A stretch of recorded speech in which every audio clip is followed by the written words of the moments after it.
Hi అండి. ఇవాళైతే ఏం కూర చేయలేదన్నా కదా. సో మా వాళ్ళైతే వామనం అడిగారు. సో ఇప్పుడు వామనం చేద్దాం. ఎండుమిరపకాయలు ఎక్కువ పడతాయండి దాంట్లోకి. అలానే తాలింపు దినుసులు చాలా ఈజీ, చాలా, కానీ హెల్త్కి కూడా చాలా మంచిది.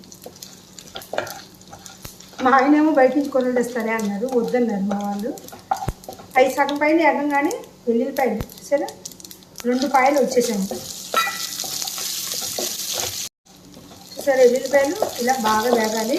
అది వేగుతున్నప్పుడే వాము 2 స్పూన్స్ వాము వేస్తా, కొంచెం కరివేపాకు. ఇవన్నీ వేగుతున్నప్పుడు ఇంకొంచెం వెల్లుల్లిపాయలు బాగా వేగాలి. చూసారు, చికెన్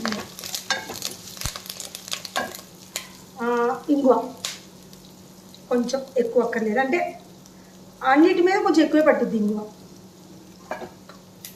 బాగా వేగుతుంది చూసారా, చాలా ఫాస్ట్గా అయిపోతే చాలా బాగుంటుంది.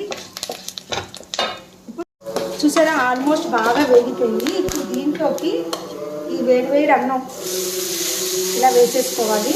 ఎంత కావాలో అంత వేసుకోవాలి. ఈ అన్నం చాలు. దీనిలో ఉప్పు వేసుకోవాలి, సరిపడా ఉప్పు. బాగా కలుపుకోవాలండి. అంతేనండి, వామన్నం రెడీ.